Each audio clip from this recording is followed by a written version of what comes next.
There are passages in the Bible that are deeply uncomfortable to read.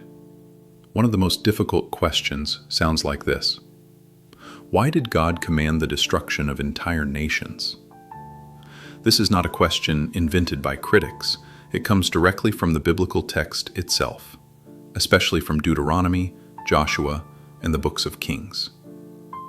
In this video, I'm not trying to defend anyone, and I'm not trying to attack anyone. Instead, I want to do something simpler, to look carefully at the text and ask how the Bible itself explains these events. What the text actually says. In several places, the Bible clearly describes God commanding Israel to destroy certain peoples in the land of Canaan. For example, Deuteronomy says, "When the Lord your God gives them over to you, and you defeat them, then you must devote them to complete destruction." Deuteronomy 7:2. This is not a metaphor. The text speaks about real violence. So the first step is honesty. The problem is real, and it should not be ignored. Which nations are we talking about?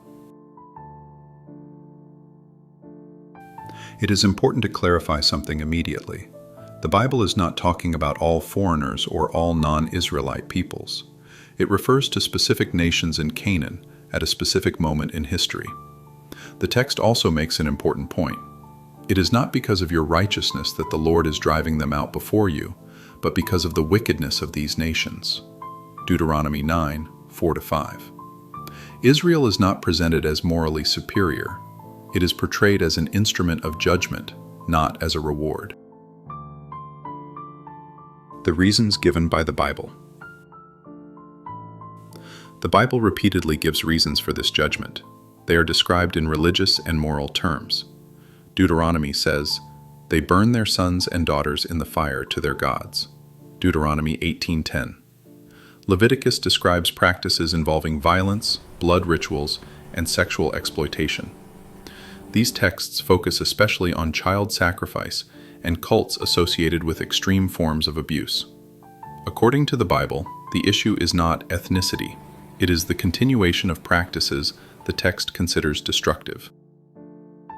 The land vomited them out. One of the most important images appears in Leviticus. The text says, "So that the land does not vomit you out when you defile it, as it vomited out the nations that were before you." Leviticus 18:28. This is crucial. Judgment is not one-sided. Israel is warned that the same fate will apply to them if they adopt the same practices. And later in the biblical story, that is exactly what happens: exile, destruction, and captivity. What does devoted to destruction mean?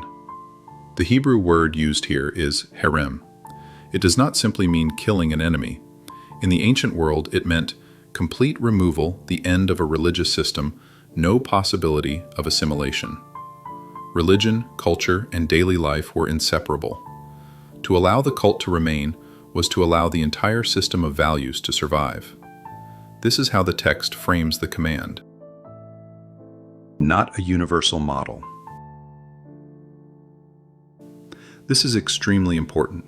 The Bible does not present this as a rule for all times. In other passages, Israel is explicitly forbidden to wage such wars against other nations. Deuteronomy 20:10-15. The prophets strongly condemn violence committed by Israel.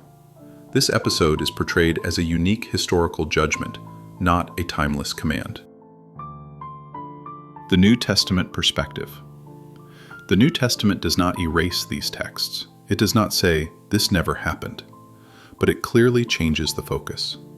Paul writes, "Our struggle is not against flesh and blood." Ephesians 6:12. The battlefield moves from physical destruction to ethical and spiritual conflict. This does not solve every moral question, but it shows a clear shift in direction. A honest conclusion. If we read these passages without historical context as modern moral instructions, they will appear deeply disturbing. If we read them as ancient texts that present God as a judge of history, not only as a personal comforter, their internal logic becomes clearer, even if it remains uncomfortable. Closing. These texts are not meant to justify violence today. They are meant to show how the Bible understands responsibility, the limits of patience, and the consequences of human choices. Whether we agree with this perspective or not, this is how the text itself is structured.